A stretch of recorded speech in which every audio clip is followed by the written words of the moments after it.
Bugungi kunda juda ko'p odamlarning oltin taqinchoqlar sotib olish imkoniyati bor. Oddiy taqinchoqlar bilan kifoyalanmaydigan, atrofdagilarni hayratga solishga odatlangan ayrim badavlat kishilar o'z boyliklarini imkon qadar namoyish etish maqsadida dizaynerlar va hunarmandlarga kutilmagan oltin buyumlarni yaratish uchun buyurtmalar berishadi. Ularning tasavvur olami chinakamiga hayratlanarli, chunki aksariyat hollarda bunday buyumlardan to'g'ridan-to'g'ri foydalanishning imkoni yo'q.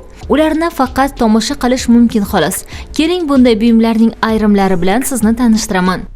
Avstriya tangalaridan yasalgan ko'ylak. Ushbu libosni yaratish uchun Avstriya zarbxonasidan taxminan 1500 ta tilla tanga talab qilingan. E'tiborli tomoni, og'irligi 10 kilogramni tashkil etgan ko'ylak taniqli dizaynerlar emas, balki Yaponiya moda kolleji talabalari tomonidan tikildi. Libosga moslab ikkita tilla kurtka ham yaratildi.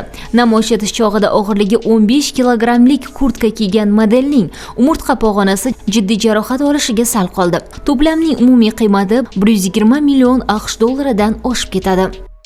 Tilla krossovkalar. Nike kompaniyasining 24 karatli oltindan ishlangan krossovkalari hashamatli libosga mos, ajoyib poyabzal bo'la oladi.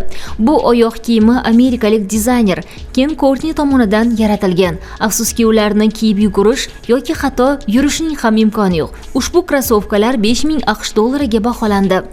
Oltin suvenir mashina.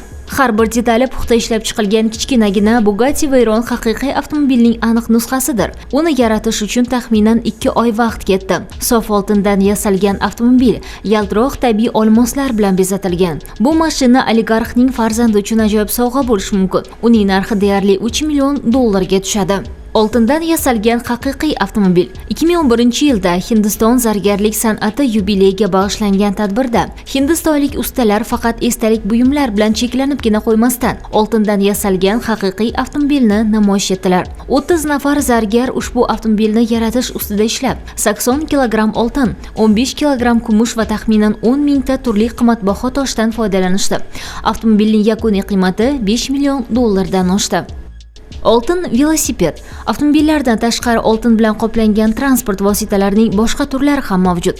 Masalan, Daniyaning Euromania kompaniyasi ramkasi 24 karatli oltin bilan qoplangan va haqiqiy Swarovski kristallar bilan bezalgan. O'rindig'i esa yuqori sifatli charmdan ishlangan. 10 ta hashamatli oltin velosipedni ishlab chiqardi. Velosiped soz holatda va yo'lga chiqishga tayyor. Biroq agar xaridor undan foydalanmoqchi bo'lmasa, velosipedni devorga osib qo'yish uchun alohida maxsus oltin ilgakni xarid qilishi mumkin.